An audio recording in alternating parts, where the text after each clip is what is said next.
আজি উল্লাস নৱভাৰতৰ সাক্ষৰতা অভিযানৰ মূল্যায়ন চলি আছে। এয়া লিচুবাৰী এম ই স্কুলৰ 19 গৰাকী লাৰ্ণাৰ তেওঁলোকে নিজৰ প্ৰশ্ন কাকতত তেওঁলোকৰ নিৰ্ধাৰিত কৰি দিয়া প্ৰশ্নসমূহৰ উত্তৰ কৰিবলৈ চেষ্টা কৰি আছে আৰু এই চেণ্টাৰটোত 100% অৰ্থাৎ 19 জনৰ ভিতৰত 19 জনে উপস্থিত আছে আৰু খুব সুন্দৰভাৱে বিদ্যালয়খনৰ শিক্ষক শিক্ষয়িত্ৰীসকলে আজি এই মূল্যায়ন কাৰ্য সম্পাদনত সহায় কৰি আছে আৰু কিছু সময়ৰ পিছতে আজিৰ এই মূল্যায়ন কাৰ্যসূচী সমাপ্ত হ'ব আৰু তাৰ পিছতেই আমাৰ লিচুবাৰী এম ই স্কুলৰ আজিৰ দিনটোত থকা 19 গৰাকী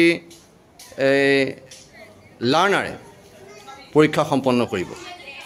ধন্যবাদ। খেনচোৱা গাঁও প্ৰাথমিক বিদ্যালয়ত আজি উল্লাস নৱভাৰতৰ সাক্ষৰতা অভিযানত মূল্যায়ন 2025 আজি মূল্যায়ন চলি আছে। খেনচোৱা গাঁও প্ৰাথমিক বিদ্যালয় খুব সুন্দৰভাৱে আমাৰ লাৰ্ণাৰসকলে মূল্যায়নত অংশগ্ৰহণ কৰিছে। এয়া খেনচোৱা গাঁও প্ৰাথমিক বিদ্যালয়। যোৰহাট বৰভেটা পাব্লিক হাইস্কুলত আজি 2025 বৰ্ষৰ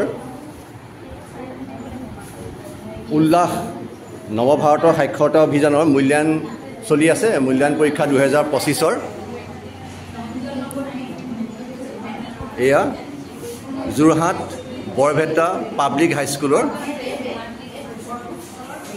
শ্ৰেণীকক্ষত সুন্দৰভাৱে উল্লাস অৰ্থাৎ নৱভাৰতৰ সাক্ষৰতা অভিযানৰ মূল্যায়ন চলি আছে।